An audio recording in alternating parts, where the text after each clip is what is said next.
Well, hello everybody. As Jennifer said, my name is Douglas E. Welch. I do a lot of things. I am a computer consultant. I actually consult on new media projects, helping people learn how to podcast and do other things online with their websites and social media.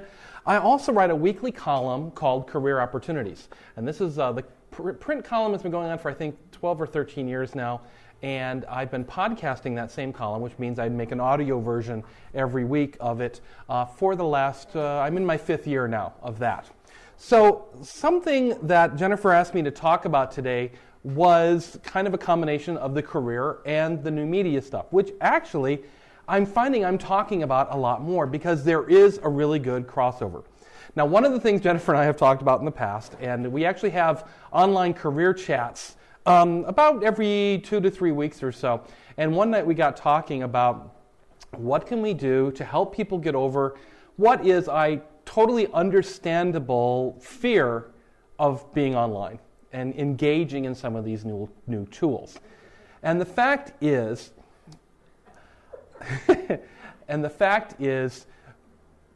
there is an understandable fear, as I said. I know that. I deal with it all the time. I am actually of an age where by some rights, I shouldn't be as involved in some of these tools as I am, but it's only from the fact that I've done it for so long. I came up through the tech world that I was introduced to these things much earlier than most people might be. Now, one of the great things that you have right now that can help you kind of ease into the whole social media, new media world is this site right here that Jennifer set up. Now, I don't know if, Jennifer, you saw my Ing site, and that's what gave the idea, but Ing, Ning.com, is a company that allows you to basically create your own Facebook or your own MySpace. You create your own social network for your group of people based around whatever interest your group of people have. So Jennifer's set up Tuesdays with Transitioners, the online Ing site, and it is a great way to ease into the whole social media thing because guess what? Most of the people on this site, you already know. You already have met face-to-face, which is actually something that I promote even when you reach out to the bigger world of social media is, first of all, connecting with those people you actually have met IRL, as I say, or in real life. If you ever see that acronym, that's what that means. Tuesdays with Transitioners and all Ing sites are really great because basically they provide you a place to put up photos, they have event listings, a calendar, and most importantly, they have forums. They have forums. Forums or discussion groups, they sometimes call them. These are places where the conversation can continue long after today's face-to-face meeting or any regular face-to-face meeting. Because the fact is, this is nice, and this is what I think an integral part of being online is you will see people who are online a lot, and when they have a chance to get together, they do, and very, very heartily so. They love meeting people that perhaps they only knew online. Having a forum allows you to have a conversation here and then be driving home and go, oh, you know what? I was actually thinking about this. And you can go on the site and you can start to share those ideas with the same people as well as a growing group of people who perhaps can't come every week or can't attend the meetings that often and actually continue these conversations 24/7. As I said, Ing sites are a great place to kind of dip your toe in the water and figure out how does a forum work? How do I post photos? How do I post videos? There's also resources I see that Jennifer's put on here. She can create various pages, and one of course is speakers, job resources. I use my forums because I have a couple of these sites set up as well. I use my forums when I come across an interesting job, whether it's someone that I follow on Twitter or I saw it on Facebook or I hear it from one of my listeners of my Career Opportunities column. I will then repost that in my group. So I have this little subset. And in fact, if you I can pop over here, and this is my Ing site. As you can see, we can make them all different colors and layouts and everything like that, but this is my site. And you see I have the same calendar item that Jennifer had on hers, basically that I'm here talking to you today. And you also see a little plug for myself, a kind of, again, a way of introducing you in a friendly environment to this whole online thing. I'm doing a career chat on January 27th. This is an online chat. You can be at home, on your computer, at the library, wherever. You can log in. There's a link in that event that will take you right to our little text chat room. And it's text only. There's no video. There's no audio. It's just us talking, much in the same way we would sit around and talk here at a meeting. The great thing about doing these things within the ing environment, the, again, ning.com environment, is what you learn there will apply to almost every other social media, new media site you're on. Facebook chat will work pretty much in the same way. Facebook discussion groups will work pretty much in the same way. You can actually add friends. You can friend people inside of your little network. You can also use ing to find other groups that have are dedicated to other interests you might have.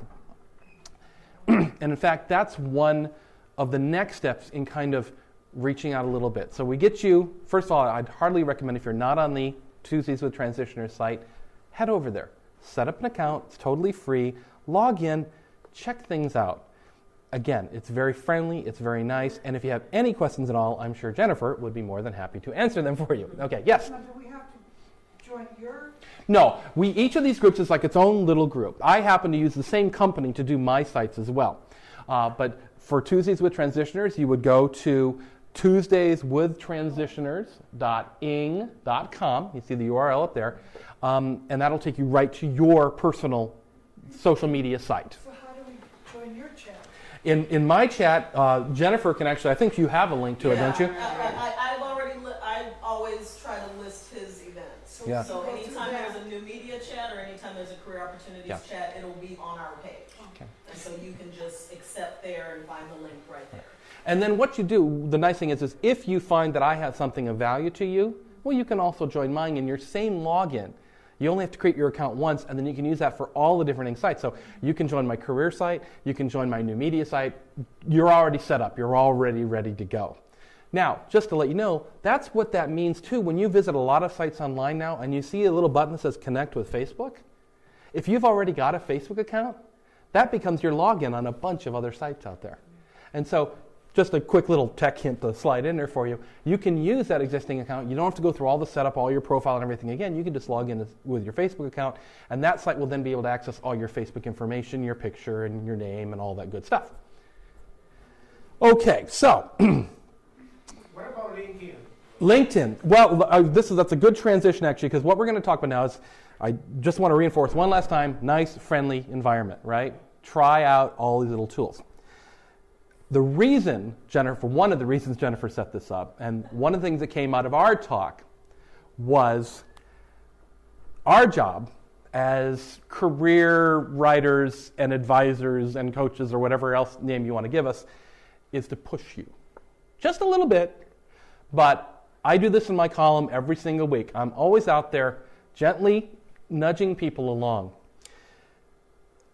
The reason for that is being online, being part of a larger group than you could possibly interact with face-to-face is so important in your career search these days. The fact is, you don't know where your next job is coming from, okay? It could just as easily come from the person you bump into over at Panera Bread as some interview that you go on. These tools allow us to expand our influence in much wider ranges than ever before possible. So, in our ways of pushing you, we just want to nudge you a little bit in that regard to say there are some very, very large advantages to doing this, and anything we can do to kind of nudge you along, we're going to continue doing. Okay? One of the things I've been doing recently is I'm in the career opportunities column. I've been writing a series of career prescriptions. And most of these prescriptions have to do with online, social media, new media. Because often we can't understand the benefits of some of these media until we actually get involved with them. And so Jennifer and I talking in the chat one night said, you know what, that's what we need. We need to write people a prescription. Just like when you go to the doctor, we need to write a prescription that says, I know you don't know exactly how this drug interacts and what it does for your body, but you need to take this, okay? We go to the doctor, we expect them to give us a prescription if we're not feeling well, right? We expect them to do something for us, even if we may not like it, okay?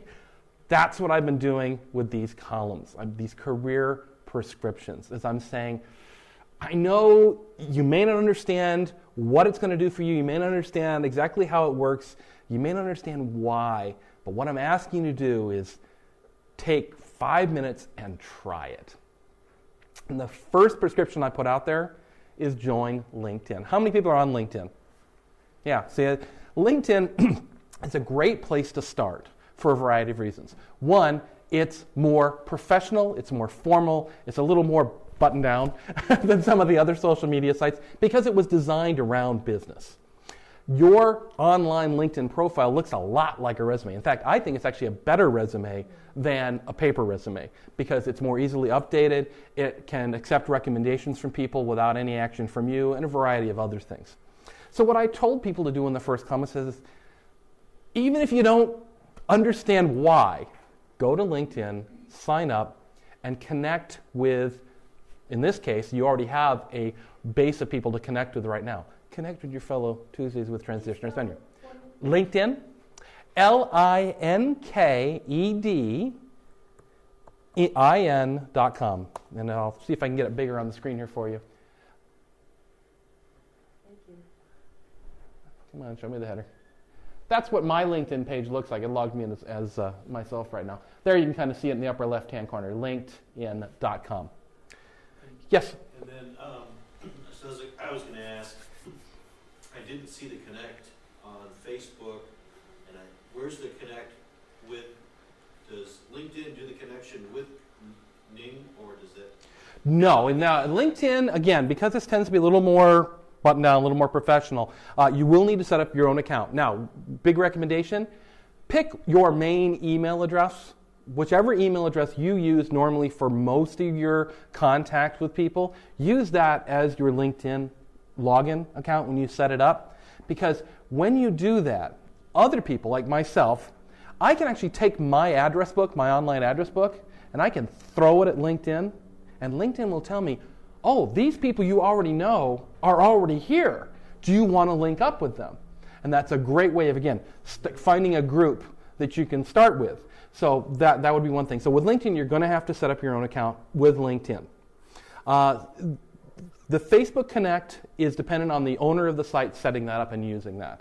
I am seeing it quite frequently now, though, on a lot of different sites. With Ing again is going to be a separate. It's actually, I'm actually going to have to go look at the page because I don't remember. They may have actually added an interconnected login ID with theirs. That I don't know off the top of my head. They were saying they were going to do it, but I don't know if they've actually implemented it yet. So yes, you will have a few of these IDs. By the way, if you have IDs, you need to maintain your passwords and your logins. You know, what I do is I actually keep a little Excel file or a Word file. I don't know if you know this, but you can actually lock them with a password. So you can choose a file, lock that password file with one master password, and then have a place to kind of keep your usernames and passwords in a spot where if you do forget, or your more likely your computer forgets, because typically it will remember your passwords for you, you have a place you can go look it up. Very many times I'm dealing with people, and one of the things we have to do is discover their passwords or use the forgot your password link and have them reset it or something like that. Okay? So LinkedIn kind of jumped ahead when we started talking about the address book, because that's the great thing about LinkedIn and about a lot of these sites is you can take your existing address book, whether it's this on your computer or I use Gmail, so it can actually log into my Gmail account and look at my address book when I give it permission. It will tell you who is already there. And so you can go through that list and go, oh, such and such is there. Oh, yeah, connect with them. You probably won't link up with everybody, but you can kind of pick a select group to start with. They're already on LinkedIn. You don't have to send them an email invitation. Hey, join LinkedIn with me. They're already there. And so that's your core group to start with. Again, it gives you a nice, friendly place. Even in this bigger, huge LinkedIn environment, it gives you a nice, friendly group of people that you already know in some fashion. Okay? Also, again, by using that main email address, when I run my address book through LinkedIn every so often, it actually knows it. And when someone signs up new to LinkedIn that's in my address book but wasn't a member of LinkedIn before, it actually tells me. It'll say, Roseanne Welch is now a member of LinkedIn. Would you like to connect with them? Why, yes, I would. So it makes it easy. It kind of auto-discovers new people for you in an ongoing fashion. That make sense to everybody? Okay?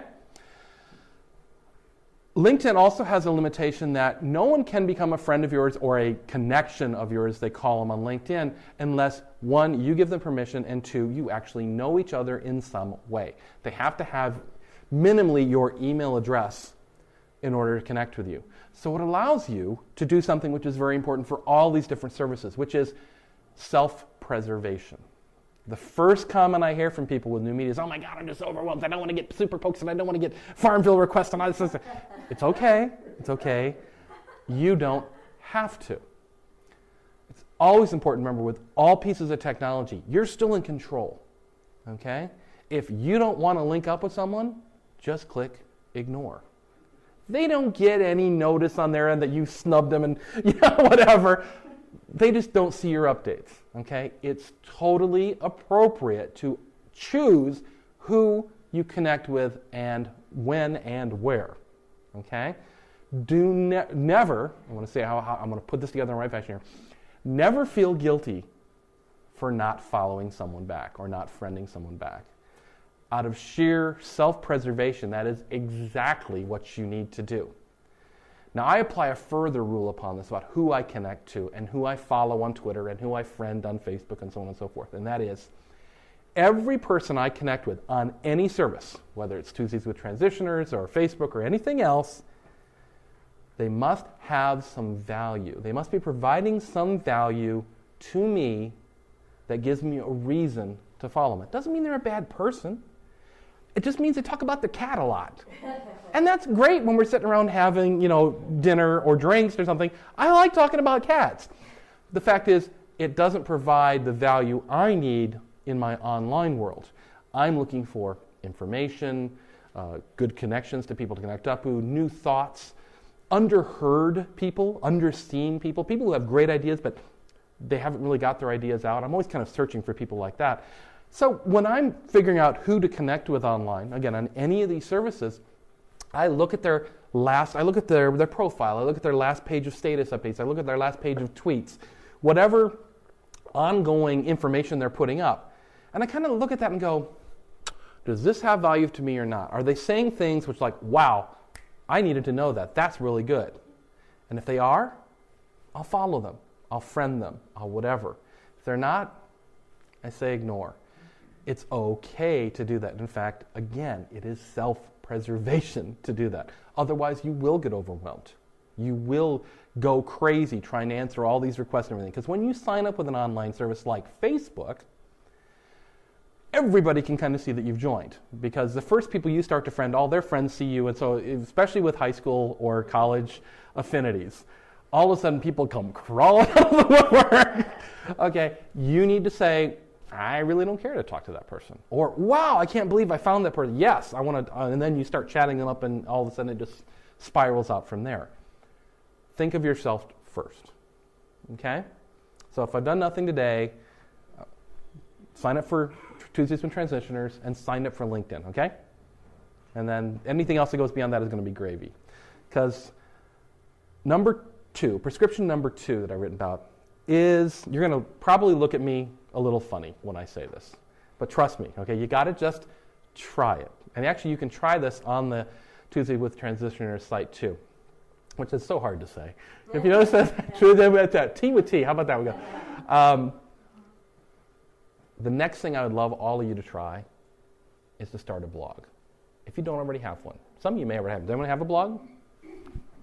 Okay. Yep. A blog is whatever you want it to be. That's actually a great comment. A blog doesn't have to be, I think sometimes the mainstream press has said, this is what a blog is. I'm talking about my cat. It's like, no. There are blogs that talk about people's cats. But there are some other amazing content, amazing writers, amazing photographers, amazing musicians out there who also have blogs and use them in entirely different ways. Okay. The reason I want you to start blogging is each and every one of you has something unique that you know and something unique that you really, really care about. Something you are passionate about. Whether it's your cat, Your train collection, your garden, your trees, whatever. We all have something to share with the world. And it's that word share is the most important thing. We gain value from sharing what we know with others. Okay? In the past, we sort of had a very, very scarcity-based idea about our lives, our work, our jobs, our knowledge. I keep it. If I know this little piece of knowledge, if I know how to get that purchase order through the system, I got a little piece of power, and it's mine. It doesn't work anymore, because the fact is there are 1,000 other places people can go to get that information. By sharing what you know and what you're, and I want to reinforce this a lot, what you're passionate about, you expose your ideas and yourself to a huge number of people out there. Again, what did I say at the beginning? We don't know where our next job is coming from. So our goal is to share our knowledge and to expose what we do and how well we do it to as many people as possible out there. And the way you can do that very easily is with a blog. Yes? Tell them the story about Leah and the cookie. Yes. A friend of ours is a woman who suffers from dissociative disorder. Yes, it used to be called multiple personalities, but dissociative disorder. And she had a blog in which she wrote about that and a number of other things. She's also an amazing photographer, she's an amazing writer, and she shared this information, especially about the dissociative disorder, so that people who also suffered from that had somewhere to turn and someone who knew what they were talking about. There is a show on Showtime? Showtime called The United States of Terra, which is about a woman with dissociative disorder. Well, the fact is, Diablo Cody, who wrote Juno, young kid, she went looking on the internet for information about dissociative disorder. And guess what? She stumbled across our friend's blog. They started conversing via email. Diablo said, you know what? You are so in tune with what's going on right now, the current research, what people are dealing with. I want you to become the technical advisor on my show. And our friend came to us and said, should I do that? And our response back to her is, well, what are they going to pay you? And she went, they're going to pay me? And we said, they should. And that's exactly what happened. This turned into a side job for her, if you will. Basically reading the scripts, discussing story ideas with the writers, and saying, the writers would come to her and say, well, would they do this or would they do this? What's your experience when, especially that show deals a lot with how it affects her family. What does your family deal with when you change into a different personality? When you become, I forget the characters' names, but when you become one of the other characters. And she would be able to kind of go through, she wasn't really writing the scripts, but she's providing technical advising. Much like you'd hire a police officer to advise about a police show or a doctor about a doctor show. Okay? That is obviously not a story that's going to happen to all of us, but I will say, in many, many smaller ways, that will happen to you if you start a blog. If you start a blog and you start putting stuff out there, people are going to find you. People are going to be searching in Google about rose gardening, and you're going to pop up. And they're going to go, oh, that's cool, what's that? Oh, and they're going to send you a question. Or they're going to refer you to someone else. They're going to spread the word about you. I'm not saying you have to go out and do blogging as a living. There are people who do that. And frankly, I blog a lot, but I don't blog as a living. I blog to share stuff, much like I'm advising you to do. My wife is a television writer, and I'm often fond of telling her, scripts don't sell themselves in a drawer. Books don't sell themselves in a drawer. If no one sees it, it has zero chance of selling. The same thing applies to your skills, your passions, your knowledge. If no one sees them, what good is it doing you? And frankly, setting up a blog is one of the best ways to get what you know, and this is a phrase I come back to all the time, what you know and how well you do it, what you do and how well you do it, to as many people as possible out there. Any questions on that? Can I convince you? I'll give you 2 sites where you can start a blog really, really easily, okay? One is called WordPress.com. It's totally free. Takes you maybe, I actually did this in a class once. I said, let's see how long it takes us to set up a blog. And within 5 minutes, we had posted our first blog post. It was that fast. The other site is now owned by Google. It's called blogger.com. It's been around a little while longer. I still have 3 blogs that I do with Blogger. Come on. There's blogger.com.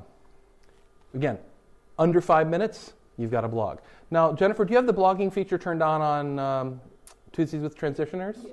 There's actually a blogging feature in Tuesday. You can actually, using your Tuesday with Transitioners account, start to blog right there if you want. Gets you a little smaller audience. But again, it's friendly. It's comfortable. You don't feel like you're stepping out. I don't know, what was it? Sunday was no pants day on the metro. I don't know if you heard about that. It's not like you're stepping out on the metro with no pants on, okay?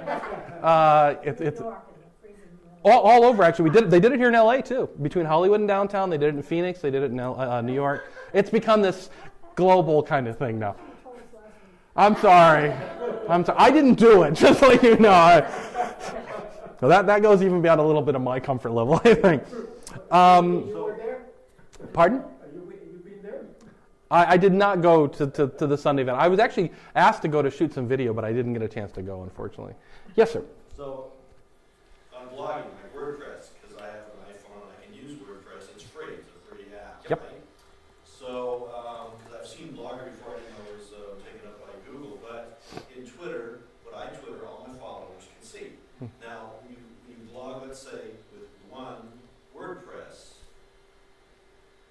How do I find out if I wanted to see a musician, or if I wanted to see a mechanic, or if I wanted to see in all the blogs, in any blog? Your first source for looking for information that you're interested in, for better or worse, is Google. Most of my searches, I would say 99.99% of my searches start with Google. And I'll say I'm looking for nature photographers, and maybe add the word blog after it.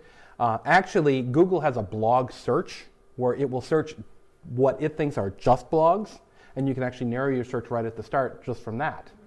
WordPress.com actually, if I remember correctly, up in the upper right-hand corner, see it says search WordPress.com blogs. That's a little mini search engine that only searches the WordPress.com world, and you can find other people there.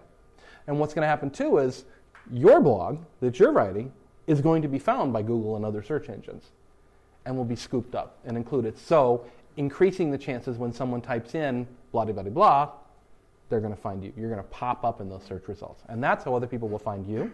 They're also going to find you by word of mouth. Just like you will tell other people about interesting blogs you find, they're going to tell other people about your blog. And again, starting with the small environment here, you can start to spread out from there. Again, we're not saying you're going to turn into the Huffington Post. And frankly, not sure that's actually the goal. What you are going to turn into is someone of an authority on some topic. You're going to be writing about gardening. You're going to be writing, and my blogs are careers, gardening, technology, new media. One more.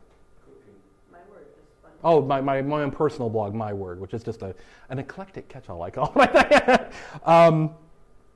Those really are just places for me to put this information that I stumble across them in my life. It gives me a place when I come across something interesting to share it with others. Third prescription. And I'm going to have more. This is the last one I've written so far, but I'm going to have more as we go down the road. But third prescription is, of all things, use Facebook. People will look at you, and I will say similar to Twitter, they'll look at you and go, why would I want to know what someone had for lunch? Why would I want to know what someone's cat was doing? Why would I want to get super poked? Just something people can do on Facebook. The fact is you don't want that. The fact is, though, Facebook has the mojo right now. Facebook is this huge collection of people with a huge number of interests in one spot.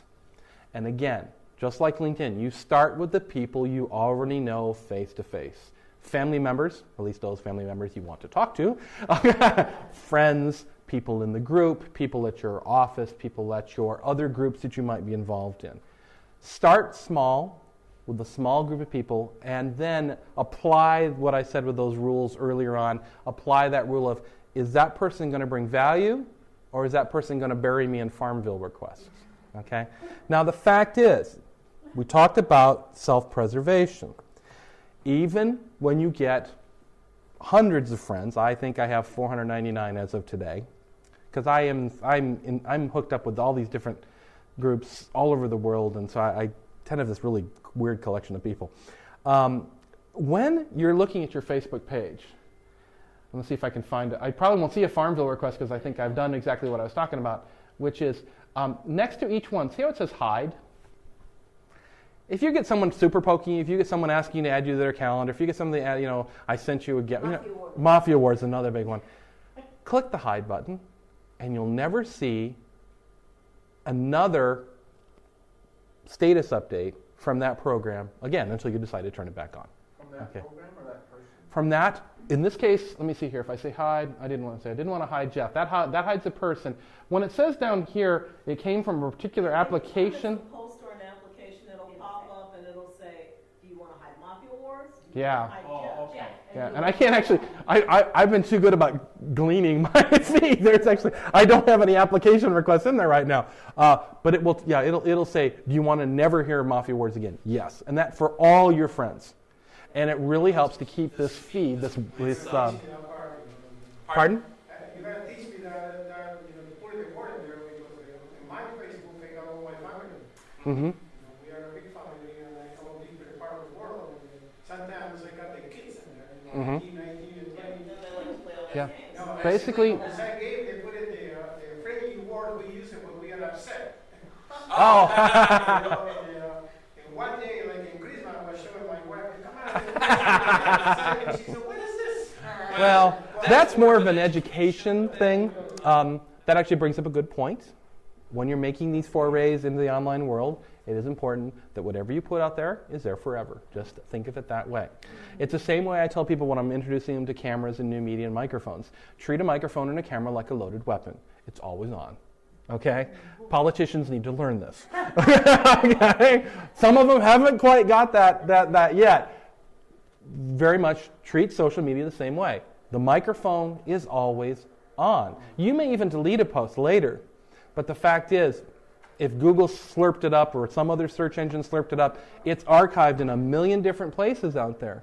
And you cannot pull it back. So, I don't want to scare you off from doing it, but it's a whole thing. In anything we do, whether it's email, social networking, whatever, phone calls, voicemails, think before you hit that send button. Especially if you're upset. Typically, when I'm upset, I don't hit send, I hit save as draft. And then I come back to it a few hours or a few days later and go, wow, I was really ticked off. Glad I didn't send that. Treat it the same way, okay? That doesn't mean you shouldn't engage in it. That doesn't mean you shouldn't use the hide command to control your experience. Remember, self-preservation is really important, okay? I highly recommend you do check out Facebook. In addition to having friends on Facebook, which I tend, and I use the term friends in quotes. I don't really like that term. I would say they're more of acquaintances typically than actual friends. Some are real friends. There comes an occasion sometimes, if you have a business, if you have a product, if you have a show or a podcast or something like that, you're actually reaching out more into the public. You actually want to interact with people who you may not know yet, okay? In those cases, you'll see a special type of Facebook page that is organized around something public-facing like that.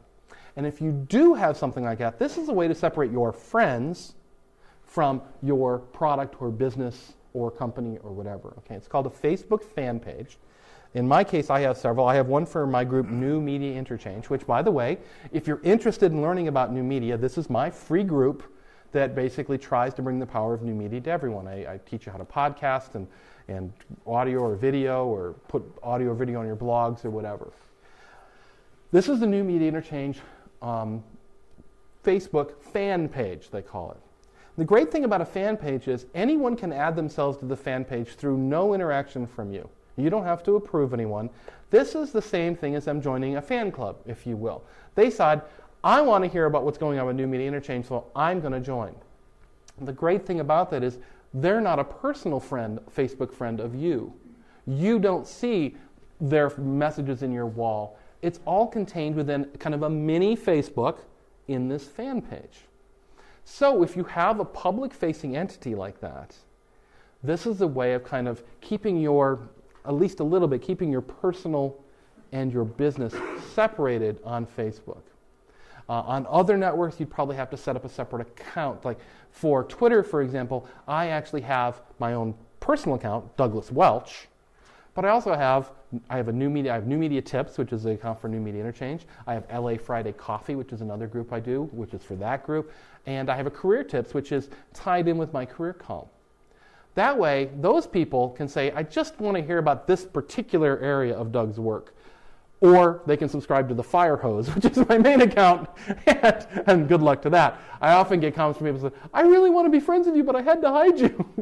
Because if people don't have enough friends getting started, one particularly prolific person, such as myself, can bury you in updates, and that's okay. Just click hide, and then when you get more friends, you can turn me back on, and I won't take up so much of your space in your news feed. So that's just kind of an extension of Facebook, is having this place for your public-facing stuff. It gives you a little bit of the distance. It's much like having an agent or a publicity manager as a buffer between you and the public. Although you can communicate with that public directly if you so choose. Yes? My name's Larry. Hi. So if you have a fan page versus a group, Mm-hmm. what is the difference? You know, I know that in a group, I'm having, I have this group that's got to do with a business association I belong to, but it's kind of tied to my personal. That's the trouble with groups. The groups are were the initial phase of provided on Facebook for doing something like this. Fan pages, in my eye, are taking over. Groups are fading away. Fan pages are taking over because of some of those things. It's not tied to an individual. Another reason to use a fan page is, say you wanted to take over New Media Interchange and I'm moving on to another project. I can go, Larry, here, you're now the admin of the fan page. And it's totally disassociated with me. I'm a member maybe. I could also be an admin if I want to be, but I can turn over that entity. With a group, you can't really do that.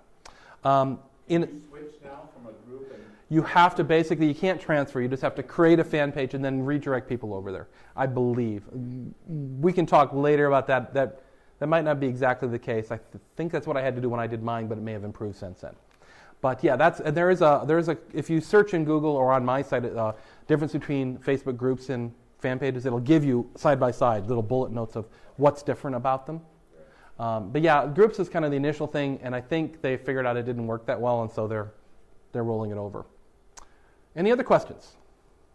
Actually, at this point, those are the 3 prescriptions I wanted to give you today. Okay, and if you like what I've said, you can go over to Career Opportunities. Again, it's a weekly column. It's also a weekly podcast. You can listen to it if you like. I will probably have more prescriptions as we go down through the period. Not all of them having to do with new media. I simply started there. So check out the blog and the podcast, and there'll be some other prescriptions coming down the way. I highly recommend that you go out and try at least some of these. It's only in using Facebook that I think you can really understand the usefulness of it. Typically, if someone says to you, why would I want to know what someone had for lunch? They don't really understand what these things are about. It's like a blog. They can be about that, and people can use them that way. It doesn't mean you have to, and it doesn't even mean you have to listen to them doing that. Okay? It's under your control. You use it in whatever fashion makes the most sense for you and whatever brings the most value to you. I can also say you may not decide to use any of them. You may decide, you know what, I took the prescription, okay, it didn't help, I didn't like it didn't work for me, I'm going to move on to something else. And that's okay. I try out a service a day. I swear I'm always signing up for a new service. The services I use is a small fraction of those. I sign up because I want to check them out and see, is there something of value there for me? Twitter was like that. Twitter was like, dang, I can't really figure out how I'm going to, what's that going to do for me in it? And it was only after I signed up and used it for a few days I went, okay. And now Twitter is, for me, kind of my home base. What happens with me now is everything kind of feeds into Twitter, and then Twitter feeds out to all the different services. I don't live and die in Facebook. I don't spend a lot of time in Facebook. Basically, what you'll see my updates on Facebook are Twitters. I've Twittered something and it automatically gets posted on Facebook. Same thing with MySpace and others. So for me, Twitter became sort of my real-time home, if you will. It's kind of where I do most of my communicating, that and email. But you may find it different. Some people live and die in Facebook, which is why I have a site there, why I have fan pages there. Some people like that. So I'm there saying, well, if you want to interact here, I'll interact there. If you want to interact over here, we'll interact over here. As a information provider, which, by the way, all of you are, especially if you start blogging, that's our goal, is to expose our information to as many people as possible. So sometimes you've got to go to these other sites, or at least feed the information over there in a way that you maybe don't spend your life there, but the information is there for people who want to consume it there.